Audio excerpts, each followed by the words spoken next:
Good morning, MACPA. I see our numbers creeping up here. We're expecting about 350 of you this morning with us. Glad to have you here with us on our October town hall. I cannot believe it's October, but I know some of you that are very grateful that it's October 18th and not before. You've made it through the second tax season. And I see a lot of people even already putting in their professional best of surviving that deadline. Saw something about some 5500s getting filed. So we'll go ahead and move to the next slide so you can start entering some of your personal or professional best. Let's see. Somebody has brownies this morning. That sounds delicious. No better way to start the morning. Somebody got the biggest bonus ever. Well, I hope that you're already planning something amazing with that. Made it through tax season, golf, 10 crews from Boston to Quebec City. That sounds pretty cool. Going camping, great fall weather we're getting, a new job. Somebody had a stress-free fall deadlines. Maybe you'll need to share your secret. Best man at your friend's wedding, hiked in Shenandoah. Can't come up with anything? Rough month. Well, we're glad you're here. Thank you for joining us. One day at a time. That's what my mantra. Had a grand corgi. Well, that's exciting. Those must be some of the cutest dogs. Those little short legs. Well, I'll keep us moving. Where do you work? Get a little idea of who we have on with us this morning. I know that's small. Let's see if I can make it a little bit bigger. I'm not sure if that helps you, but it certainly helps me be able to read them. I'll share my personal best is I'm actually coming from Asheville, North Carolina, where I'm visiting all of my in-laws, and they are all well, and their homes are well. And it's been wonderful to be able to be here with them. Looks like we've got about maybe a quarter public accounting, a quarter private or public company. Of course, our retiree friends on here, always staying engaged in the profession, nonprofit and government as well. Still no students on this. I think it might be around that midterm time. And 1% in education. Great to have you all with us. And then last kind of biographical, your position or your level at work. Always great to see that we have a real high level of members here at MACPA. And we know your time is very valuable, and we're grateful that you spend it here with us. So we got about almost 50% either senior management or C-suite. So that's amazing. You're here engaging with us this morning. Challenges. We've seen this start to shift a little bit over the last couple of months. But really interesting to see that finding talent just shot back up. The last 2 months it had kind of gone down a little bit with the digital transformation going up, but okay, now we get the horse race on. Everything's moving along, but still holding steady with finding talent. Interesting. Digital transformation now has moved up. Okay, that's what I was expecting to see. And retaining talent as well.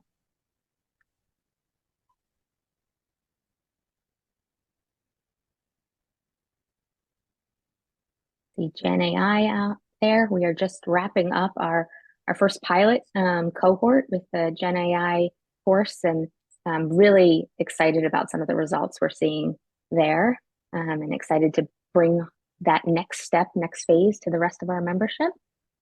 But it looks like finding talent is the clear winner here. So we'll certainly be continuing to talk about pipeline and all of those things, licensure. You didn't see, there's a blog post I wrote, I guess it was just last week that it got posted about the two exposure drafts that we have out there, or not we, that AICPA and NASBA has out there, and what the MECPA is doing and pursuing. Really important discussion around licensure happening. So really need your input in that. So we move on, our member promise, why we do everything that we do, right? It's to help you all connect, be protected, and achieve, right?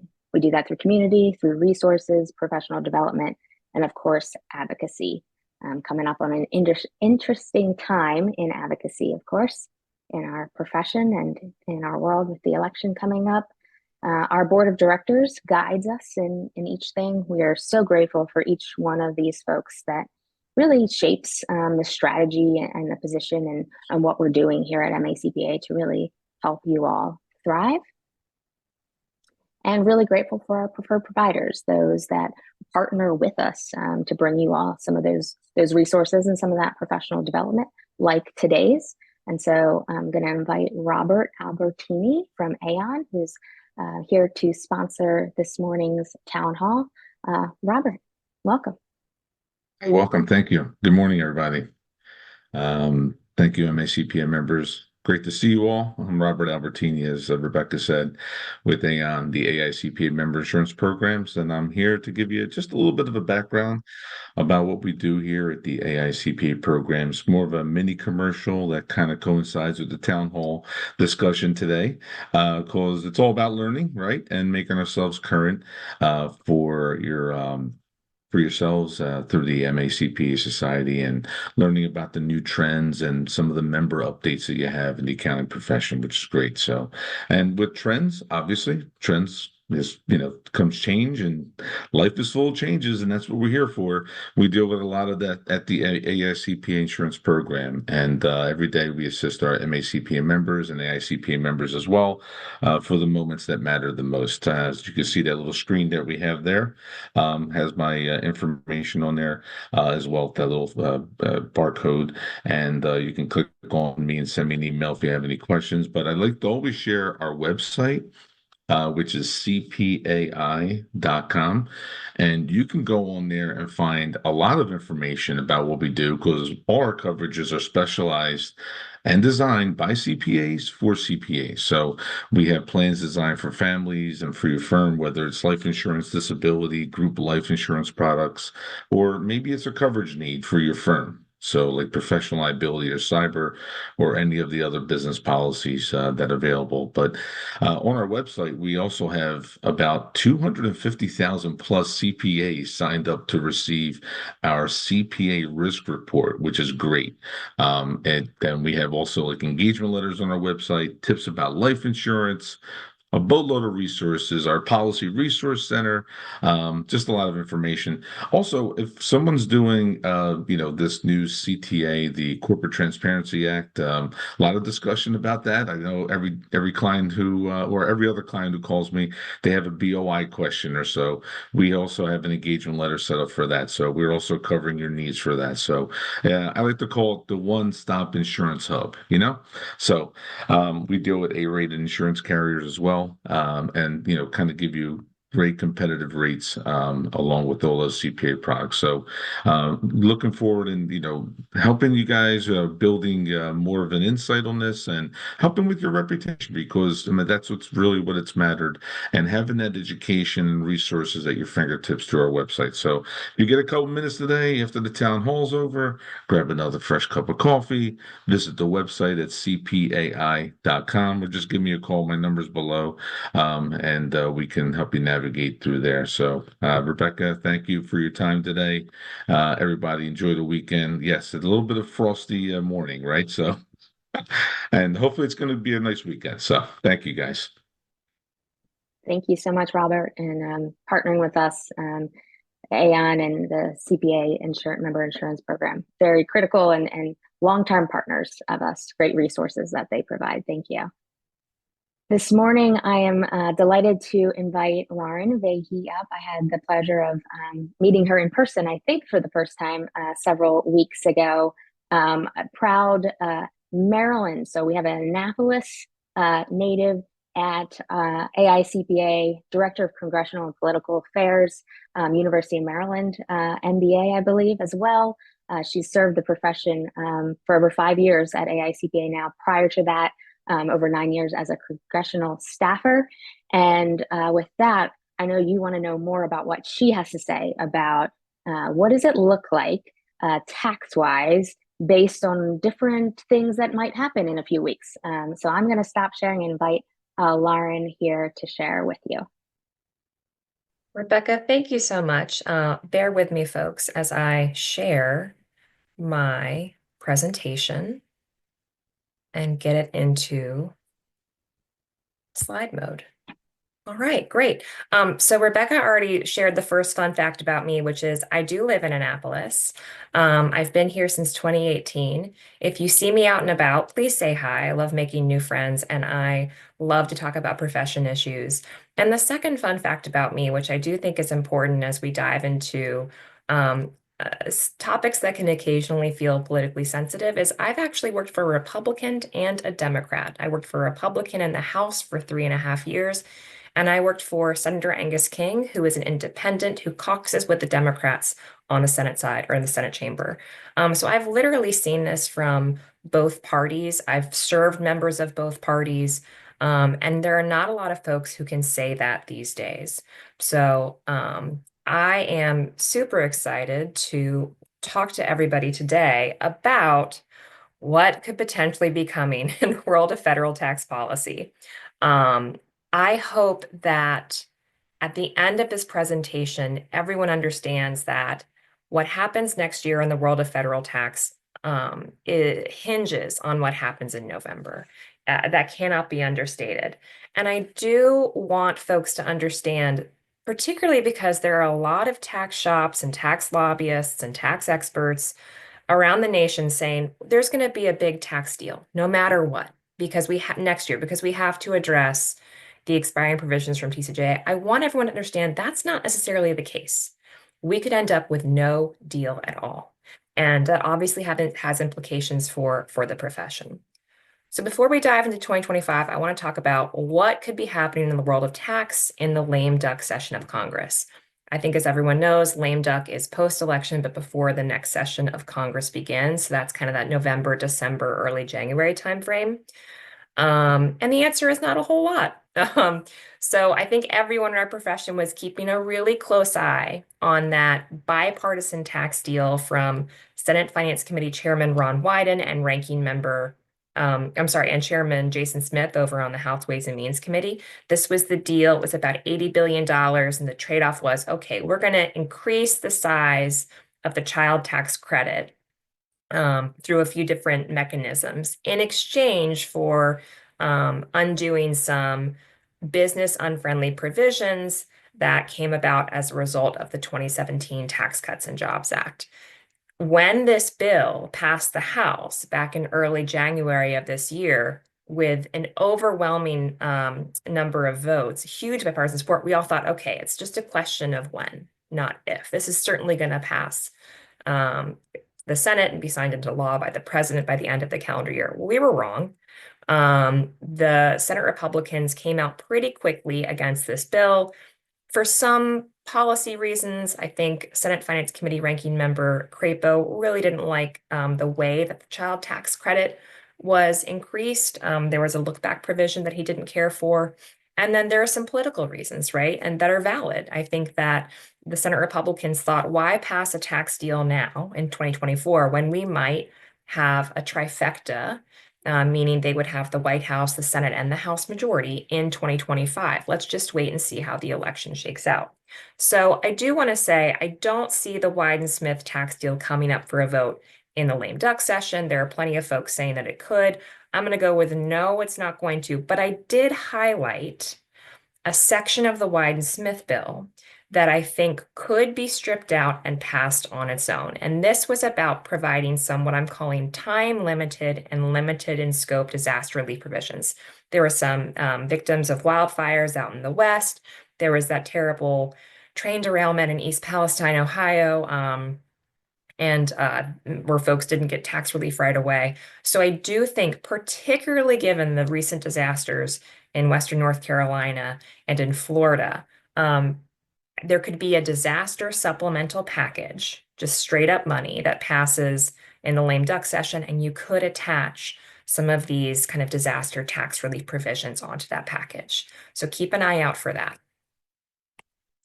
I do want to point out, so the major pay for or offset in the Wyden Smith tax bill was retroactively ending the Employee Retention Tax Credit program.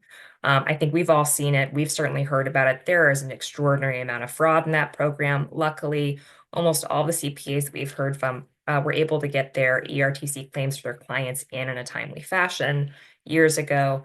But, you know, since the Wyden Smith tax bill did not pass, it has this huge pay for, because retroactively ending the ERC raises something like $80 billion over 10 years.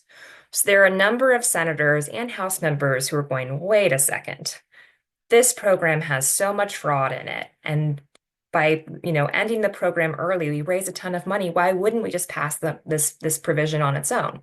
So as you can see, there are a few senators who stripped that language from the Wyden Smith bill, introduced it as a standalone bill, and are pushing for a lame duck vote after the election. This would be a November or a December vote.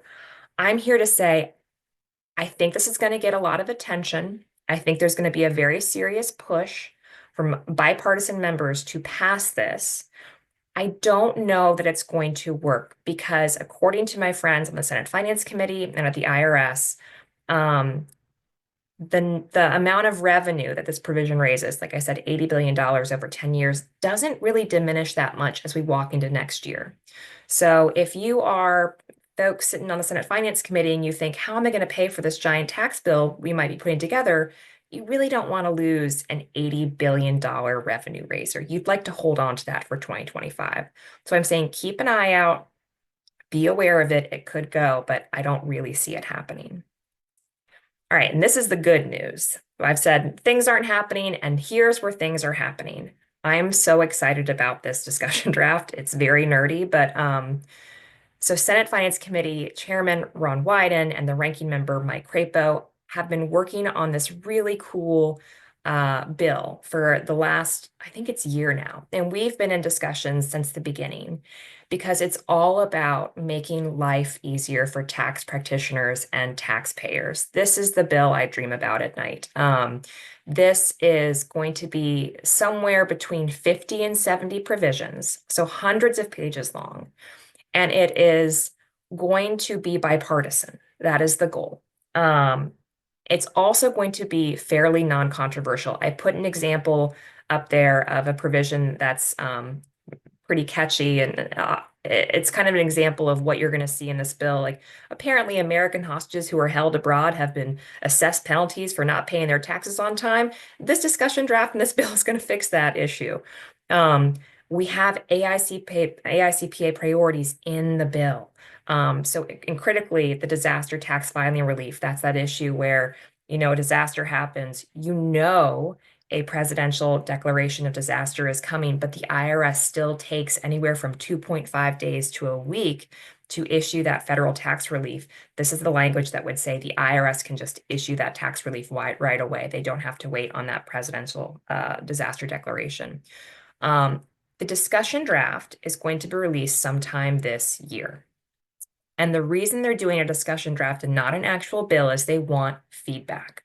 So when the discussion draft is released, we're going to send it out to members, we're going to send it out to the states, and we're going to say, what do you like and what do you not like in this bill, and take that back to the folks on the Senate Finance Committee. The goal that Ron Wyden and Mike Crapo have in mind is they're going to introduce this as a bill next year, and they would like to marry it to a tax reform bill if that comes around. It's a really smart strategy, because this discussion draft is seeded with priorities from many members of Congress on both sides of the aisle. So everyone can get a win if this is wedded or married to a tax bill. I do want to point out, this is going to be the vehicle for language that gives the IRS some new authority to regulate paid tax return preparers. That is the only potentially controversial piece of this proposal, I will say this new idea, that the new way to approach it, was developed in large part by Mike Crapo's staff, a Republican, which is something we haven't seen before in the past. This has traditionally been more of a Democratic issue. So we are on top of this. We are talking with the committees.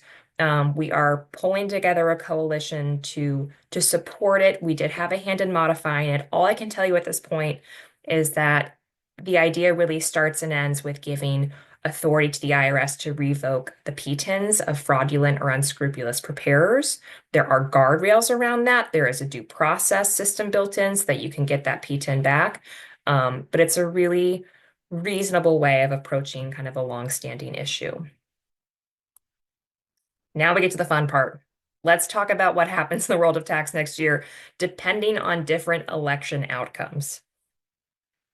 Just as a reminder, everyone knows the reason we're talking about tax right now is we are walking up to the end of a lot of the provisions from the Tax Cuts and Jobs Act of 2017.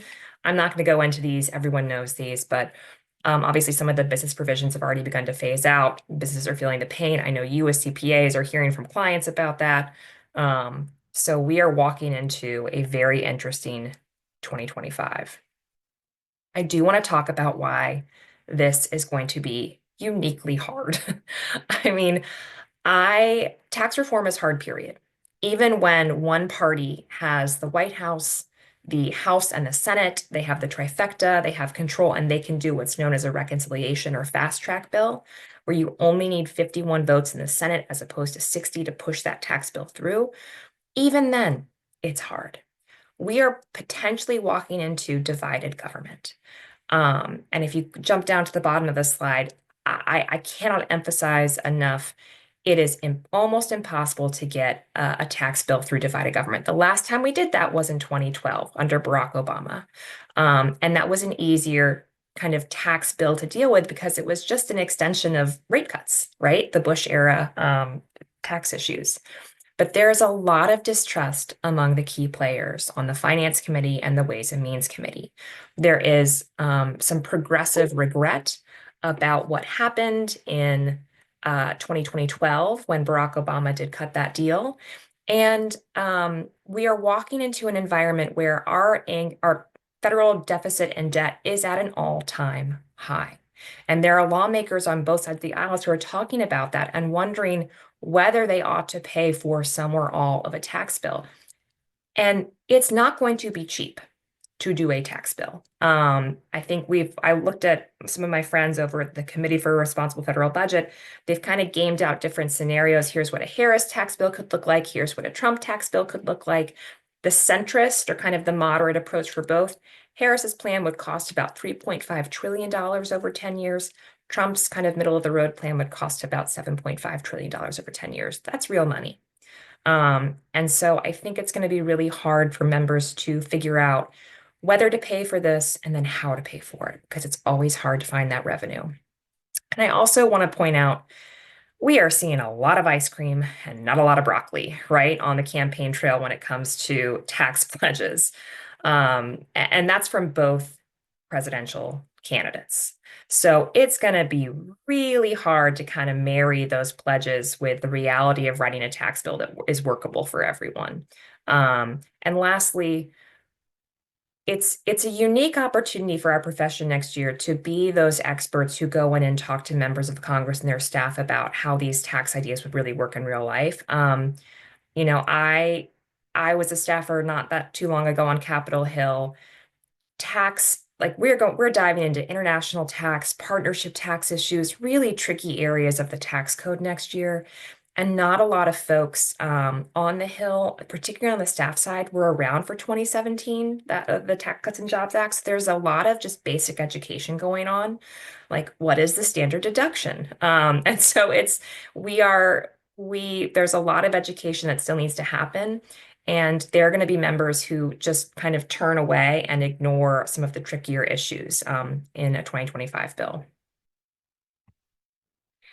Just really briefly, I just put up here some of the former President Donald Trump's campaign proposals in the tax space. You know, there's, like I said, a lot of ice cream, not a lot of broccoli.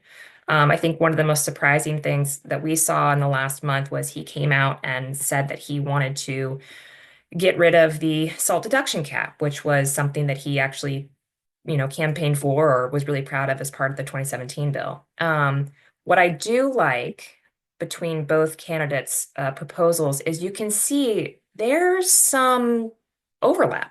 There's some interest in making sure that more folks get to keep their money, particularly on a lower income side of the spectrum. And there's bipartisan interest from Trump, from Harris, and from lawmakers kind of down ballot in increasing and helping the what I call the care economy. So making sure that if you have a new baby or a child, you get a healthier child tax credit. There is interest, I think, in making sure that senior citizens are taken care of. So there's actually a lot of overlap between the two. And I think people tend to focus more on what divides than what unites. And I'm trying to focus on where's the interest in both sides. Okay, now we've gotten to the part where we start to game out the actual scenarios. These are listed in no particular order.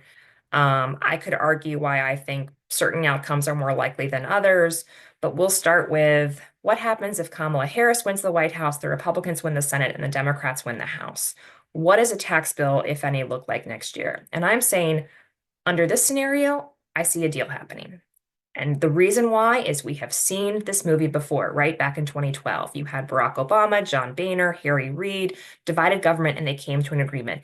And it's that bipartisan interest in making sure that small business owners, pass-through businesses are not hit with a tax increase and making sure that there is more money for parents in the form of the child tax credit, some other tax credits for kids. I think that's what's going to bring everyone together in the end. So I do think there will be a really healthy debate. It's going to last all of 2025, and then we will see a year-end, maybe even Christmas time deal. I do want to pause here and say a deal may not necessarily be a 10-year deal, right? This could be, we get to December, there's a lot of agreeing to disagree, and members get together and say, okay, maybe we need to do what looks like an extenders package. So we're going to extend a few expiring provisions for a year or two, make sure that people are kind of held harmless, and then come back and fight again in a year or two. That's a real possibility. But still, under that scenario, I see a deal coming together. Second, scenario is that Republicans get the trifecta. They win it all. They have control. This is where we have it's a fairly easy glide path to a deal. It's partisan. Obviously, the Democrats aren't going to vote for this kind of bill. I do want to point out there will be a few bumps in the road, even though I just said there's a glide path to a deal. One of them is there's no love lost between Ways and Means Committee Chairman Jason Smith and Senate Finance Committee, who would be chairman next year if the Republicans win the Senate, Mike Crapo. There is member tension, there is staff tension, and that could be a real obstacle to a quick deal. There's also some interesting dynamics at play where more Republicans are talking about maybe a desire to increase the corporate income tax rate as a way to pay for other priorities in their tax bill. And that's where we go, okay, are you talking about 21% to 23%, 21% to 25%? Like, what's the right number? And then you have what I'm going to call the Trump factor, which is former President Donald Trump. Obviously, everyone in the party listens to him, and he is prone to kind of throwing out, last minute tax ideas that haven't been vetted by, the House or the Senate, which is kind of rare. So when he says, I want to make the interest on car loans fully tax deductible, you have Republican members in the House and Senate going, wait, what? We didn't talk about that. But when he speaks, his party listens. So we could have this tax bill coming together under the Republican trifecta this next year, and then Donald Trump could say, and I want X, Y, and Z, and they have to retool the tax bill. The third scenario, which I don't see as likely at this point, is the Democrats get the trifecta, they have all the control. Even if the Democrats have just the thinnest margins of control in the House and the Senate. They're going to say we have a mandate to do whatever we want to do in the tax code on the tax bill. You would see a corporate income tax rate increase. It's kind of a question as to whether it would be 26.5% or 28%. I tend to think it would lean more towards the 25, 26%. You're going to see a fight over SALT. But in the end, you get a deal. You get a partisan tax deal. More scenarios. This is the first scenario where I think a deal is highly unlikely, where you have Donald Trump in the White House, Republicans in the Senate, and you have Democrats in the House. The Democratic House would fight tooth and nail. They would have to prevent something from happening. And I think the danger is, we don't have to do a tax bill necessarily until the end of 2025. So I think that the Republicans would spend a lot of, the spring and the summer focusing on what I'm calling non-tax policy debates, kind of culture war issues, if you will. And I think that major disagreements over those issues could kind of poison the well for bipartisan compromise on a tax deal, even though there's still a lot of agreement, I think, between these, kind of this configuration of what a tax bill could look like. The other scenario where there is absolutely no deal is where you have Harris in the White House, a Republican Senate, and a Republican House. This scenario is absolutely still on the table. I think this could happen after Election Day. I think it's going to be very hard for House Republicans and Senate Republicans to agree to a tax bill, period. There's a wide gap between kind of what they want to see in the bill and the scope of the bill. And so I think, Harris would be presented with a bill that has what she would think are poison pills, and it's going to be pretty easy for her to pick up the pen and just say, I veto this, go back to the drawing board. And then the last scenario is the one that I find the most fascinating, where you might have Trump in the White House, a Democratic Senate, and a Democratic House. I don't really see this happening. I think the Senate's going to end up being Republican.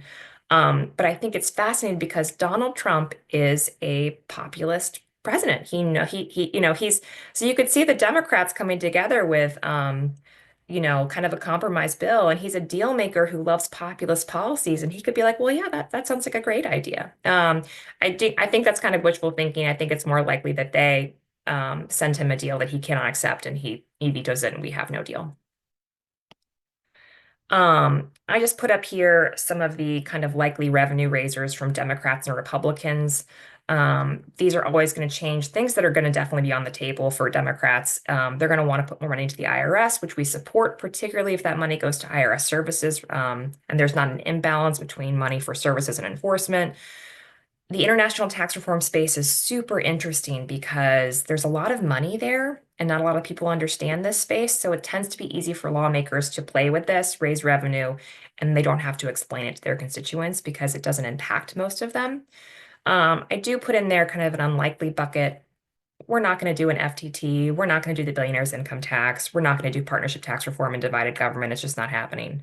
And then I do put a scenario down there. There's a way that you can raise the SALT deduction cap and still raise money at the same time. It's a budget gimmick, but the idea is out there. And it's something that I think both parties would end up relying on if they had to do a tax bill. Republican revenue raisers, a little harder to find them, but I think you kind of see what they'd be looking at. And where they'd be finding money. If Republicans run the table, they will absolutely go to what I call kind of the anti-woke category. They're going to increase taxes on university endowments. They are going to potentially go after hospitals that are not doing enough in the world of charitable care, but still have tax-exempt status. This is going to be a potentially large bucket of money. It just depends on how kind of high they want to turn the dial. I throw up here, the world of revenue raisers is theoretically unlimited.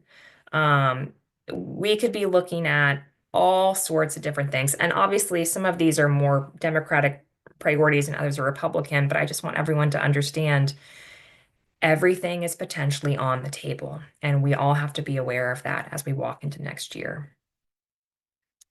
I do think that we will see some sort of increase in the corporate income tax rate, regardless of who is in charge. The only kind of factor there that's unknown is what if President Trump is the president again, and the Republicans have the House and the Senate, is he really going to let that happen? Because lowering the corporate income tax rate was kind of his most impactful piece of the 2017 law that he's very proud of. So I do see it creeping out just because corporations and Republicans at this point are not always on the same. There's kind of been a split in the last 5 to 10 years. And so I think it's an opportunity for Republicans to punish, for lack of a better word, those corporations who they don't see eye to eye with right now. So I do want to point out, because I think folks at the Maryland State CPA Society may be aware that the ASAE is talking about the fact that members of Congress are potentially looking at the tax-exempt sector as a revenue raiser. And I think and they've been warning that they could come after State CPA Society kind of revenue streams and trade show income and things like that. I don't see it happening. Even if the Republicans run the table, I'm telling you, it's not a thing. We've been talking to members of Congress, we've been talking to their staffers. This really comes down to there's 1 or 2 members of Congress on the Republican side of the aisle who are talking about it very broadly. And there's a former president of a think tank in DC called the Tax Foundation. His name is Scott Hodge. This has been his pet project for years. He wants to see wholesale reform in the tax-exempt sector, but it's not something that a lot of members of Congress agree with. No one is going to welcome, let's like take away the tax-exempt status from credit unions. That's not a fight that people want to be engaged in next year. So we are taking it seriously. We are talking to staffers and to members of Congress, but I really think that the major reforms in this space, I call it eds and meds, education and hospitals. Like I said, it's those, you could see taxes on university endowments, and you could see both parties actually coming together to say, you know what, hospitals, you have this tax exempt status, but you're not doing enough charitable care. We're gonna figure that out. We're gonna realign that in the tax bill next year. Briefly, we just have a slide here on partnership reform. This is Senate Finance Committee Chairman Ron Wyden's pet issue. It's so complex. It really hasn't been touched in the code since like '86. There are fine reasons to look at it, but this is one of those spaces where your average congressional tax staffer is going to just give you a blank stare when you try to talk to them about this. So, and it's really hard to educate even members of Congress on this. I only see partnership reform happening if the Democrats run the table, and I don't think that is likely. One of the things I am particularly excited about, I hope you all are too, is we have been supporting legislation that would expand the allowable use of 529 plan funds, so that you could use them as a would-be CPA for the exam fee, testing, the prep courses, all sorts of things. The bill is so broadly supported on both sides of the aisle. I think we have something like over a third of the House and over a quarter of the Senate who are co-sponsors of the bill. We've talked with Ways and Means and Senate Finance Committee staff. I am very optimistic that this language is going to make it into a tax bill next year, regardless of who controls Congress. So, and it's something that we're going to focus a lot of our time and attention on in the advocacy space next year. The political landscape. I'm going to run through this as quickly as I can. I know I'm getting short on time, but look, Harris enters the race and almost immediately wipes out Trump's swing state lead. Prior to Harris entering the race, I think the conventional wisdom was this was Donald Trump's win. He was kind of soaring to victory against Joe Biden. Joe Biden leaves, Harris enters, and she almost immediately, in a matter of weeks, closes the gap. They have the debate. You see a bump for Harris. Post-convention as well, you saw a bump for Harris. It's astonishing that this is all happening in a matter of months. 2 weeks ago, we had polls showing that Harris was up a little bit in the majority of the swing states. What I think was alarming for the Trump campaign was, again, 2 months ago, he was up in every single swing state against Joe Biden. So I think there was panic setting in with the Republicans. And then we get to a point, and I'll go through this, where we just stall. So we are in one of the tightest presidential races in history. Harris's momentum has stalled. And I think if anyone tells you that they know how the presidential race will shake out, they don't. The fact that a lot of the smartest people in politics are talking about poll methodology and the quality of the polls tells you that they can't predict the outcome either. But I do want to talk about the things that I personally feel confident about. Here's what we do know. One, I feel pretty confident the Republicans are going to retake the Senate majority. I don't know if that's going to be with a 2-seat majority or a 4-seat majority, but they are in line to retake that chamber next year. One of the reasons is they only need 2 seats to win the majority. They've already got one locked up in West Virginia because Joe Manchin decided not to run again.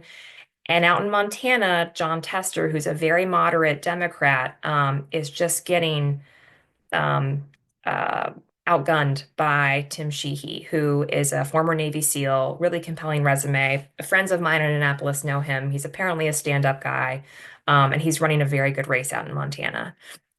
So I do think Tester's going to lose, and with the loss of Tester and Joe Manchin retiring, that's the majority for the Republicans. The only thing that could make a difference here, um, Ted Cruz out in Texas is not polling too far ahead of his Democratic opponent.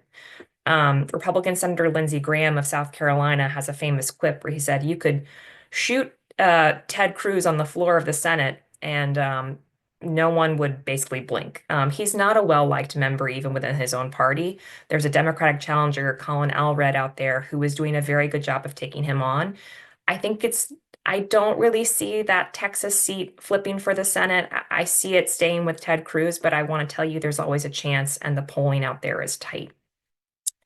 Polling quality has improved. It's not perfect, and my point to this audience would be stay skeptical, look at only high quality national polls, be picky about, you don't look at internal polls. But it's, and also if it's making you anxious, get off what I call the polar coaster. It's not worth it. You just everything, polls are a snapshot in time, and you don't know what questions were asked, what weight each question was given. I think it's more important to pay attention to who the campaigns are talking to. So last week you saw Harris engaging with I think podcast hosts and celebrities who have appeal to young Black men in America. She is making a real play for kind of low engagement independent voters in swing states. These tend to be um, white women, non-college educated, over the age of 50. And and Trump, meanwhile, is also talking to young Black men and to women. And because he's actually doing much better than the last election with Black men in America. And I'm not saying he has the majority vote there. I'm just saying instead of 5% of that population deciding to vote for him, he's got to be like 9 or 10 now, and that's alarming for the Harris campaign. We do know that we have better data coming in now that the election is underway. So I think in the next week or two, we're going to have a sense of where things are headed in Georgia, obviously in Maryland, maybe even in North Carolina. I do want to point out that I feel pretty confident about this. The Republicans have a built-in advantage in the Electoral College. It's just the way that it is right now. Harris needs to win the popular vote by at least 3 or 4 points in order for that to translate into an Electoral College win. So please be watching that on election night. And the last thing I feel confident about is we have not seen our October surprise yet. If you look back in previous presidential races, the October surprise tends to be a personal issue, or it tends to be a foreign policy issue. I don't really know what that will be. It could be something along the lines of the Israeli hostages get released and Joe Biden and Kamala Harris get the credit, but I'm not really willing to predict or prognosticate on that. But these are the things that I feel reasonably confident about. And I will say the October surprises, when they happen, tend to be the things that shift the tight races in the end. So keep your eye out for that. I have a few slides up here, just again on the campaign kind of ideas. But at this point, I'm happy to take questions. Thank you so much for having me on your town hall.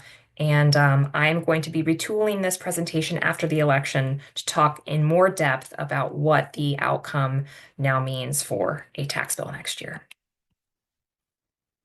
Thank you so much, Lauren. We do have just 2 questions. I'm surprised so far, but as we answer these, maybe we'll get some additional ones. The first one was, do you think Republicans or Democrats will vote in block if they are in control, or will we see infighting increase between progressive, conservatives, and middle of the roads?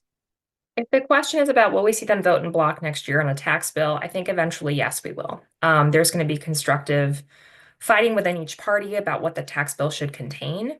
Um, but I think at the end of the day, if there is a trifecta for either party, they agree on a final product and they get that out of the chambers. Thank you. The next one is about the Maryland Senate seat. We were talking about this before we started. How is that in play? How close are you seeing that race between Hogan and Alsobrooks? I think Alsobrooks has a sizable lead. Again, I would not look at internal polling. I would look at other polling sources. Larry Hogan is a really compelling candidate. He's got a huge base of support across both parties in Maryland. He's wildly popular in my neighborhood. I voted for him as governor. So I think that he's a really good candidate for the Republican Party. I thought it would be interesting if he had run for the presidency because he's the kind of candidate that I think could have probably wiped the floor with Joe Biden. And he's running a really smart campaign. He's distancing himself from Trump in the ways that he needs to. But Maryland is it's a deep blue state. And so I think Angela Alsobrooks will take that one. Let's see, someone said, and mentioned it against the quality polls. And so they're saying, where are those located? Which polls do you recommend watching closely? Great question. So I think 2 different kinds of polls, the national polls and the swing state polls. So the national polls are going to tell you, this week, I would look at New York Times, Siena. I love Pew, Charitable Trust. I'm a big fan of the 538 averages. I also like Nate Silver. Not everyone likes him, but I think he does a very good job. I would not trust other than 538, a lot of the national polls that kind of aggregate 10 to 20 different polls and show you kind of the average. So I wouldn't look at Real Clear Politics that hard. But I think right now you really need to focus on the swing state polls and don't look at the internal polling. Look at, I think it's called Quinnipiac is doing some good swing state polling. The colleges occasionally do some good swing state polling. So look at those 7 battleground states and the polls that you're seeing come out of there. But again, if it causes you anxiety, get off the polar coaster and focus more on who the campaigns are talking to, because that will tell you where they think they need to close some gaps. Gotcha. The last one is, I'm a little confused about the question, but it's asking about FEMA. And I know with the recent disasters, both in Florida, North Carolina, it's asking about why a certain person threw the Democrats under the bus before an election about FEMA. But maybe the question is, what do you see any impact from? Could that be the October surprise? Some of those concepts, I guess. I think it is. Now, if Republicans and Democrats come back post-election and cannot agree on a disaster supplemental package that would put more money into FEMA, funding, the SBA has apparently run out of money to do small business disaster loans. If there is a partisan disagreement there and one party gets the blame, that could certainly be the October surprise. But I think for the most part, people feel Florida, as a native Floridian, I come from Orlando, Florida is built to deal with hurricanes. The infrastructure and the support post is incredible. What happened in Western North Carolina was devastating. They were not prepared for that. So I don't think it's the October surprise, but the way it plays out in the lame duck in terms of the disaster supplemental, it certainly could be. Great. I'll wait a second to see if we get any other questions. But anything else you would, tell our members to be looking for or thinking about as they get ready, as they're doing tax planning now in a very uncertain time. What do you look at? What do you do? Or how do you I hold just off, I guess? I just say I keep saying stay skeptical, be picky. Don't fall for folks who tell you that there's definitely going to be a tax bill next year because TCJA is expiring. We could very well end up in a no deal scenario. And so obviously, whether we have a deal, a small deal, a big deal, no deal, it has different implications for planning the profession. But this unfortunately is just one of those years next year where we're going to have a lot of volatility. The scenario under which we would have the least volatility is if the Republicans run the table and they do, a pretty clean extension of the TCJA individual and business provisions. But even then, I'm not sure that's the case, again, with the kind of constructive party infighting over certain issues. But just stay skeptical and be prepared. Yeah. The last question, just from me, actually, I just said, this is just a comment. Predicting this year's election is clear as mud, someone just said. Exactly. Yeah. Yes. Tough place to be, trying to predict that. The one thing I wanted to ask, you mentioned the 529 plans and some bipartisan support in moving that. I know one thing that we've been advocating for years is the STEM legislation, getting accounting designated as STEM. Any update on that? Do we see that moving? I know it's been like, we're hopeful this year, and then it just can't get moving because there's not something to put it onto. But what have you heard about that? There's no clear vehicle, and there is, and I don't know that we've talked much about this before, but in some bills you create a findings section, and it's not legislative language. It's just basically findings are feelings about the bill. And in the bill's finding sections, we have language about diversity, equity, and inclusion. And what we've run into this year with some Republican offices is they don't like that language. And again, it's not, statutory, it's just feelings, essentially. But we have to be mindful of that. And so we already have an agreement with the bill co-sponsors, a Republican and a Democrat, that when we reintroduce next year, we're simply going to strip the finding section, and then we don't have a problem. The bill right now has 58 co-sponsors in the House, only 5 in the Senate. Part of the issue, Rebecca, is that it's really hard to get attention on. This is kind of a profession-specific bill, and we're working hard on it, but it's not always the sexiest issue. I will say we are working directly with the Department of Homeland Security, petitioning them to designate accounting as STEM.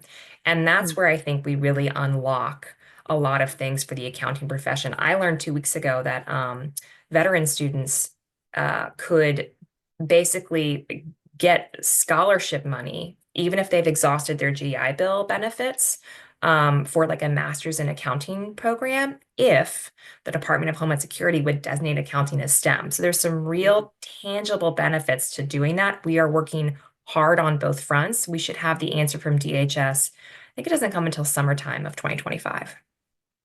And that's really interesting because there are some things out there that designated accounting as essential, right? We used some of that language to do that through the Department of Homeland Security. So interesting. Always great to talk to you, Lauren, get your insights. I'm sure we will be hearing more from you and as the weeks go on, and we look forward to continuing to work alongside you. I know I'll be in DC this, I guess, coming May for House and Senate visits.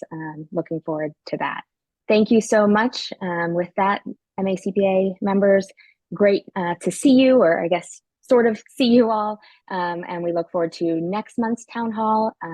November, we're actually going to have Jody Padar, which name might sound familiar to you. We'll be kind of doing a Q&A with her and I on the future of tax, the future of firm models. Really interesting discussion with her. So look forward to seeing you then.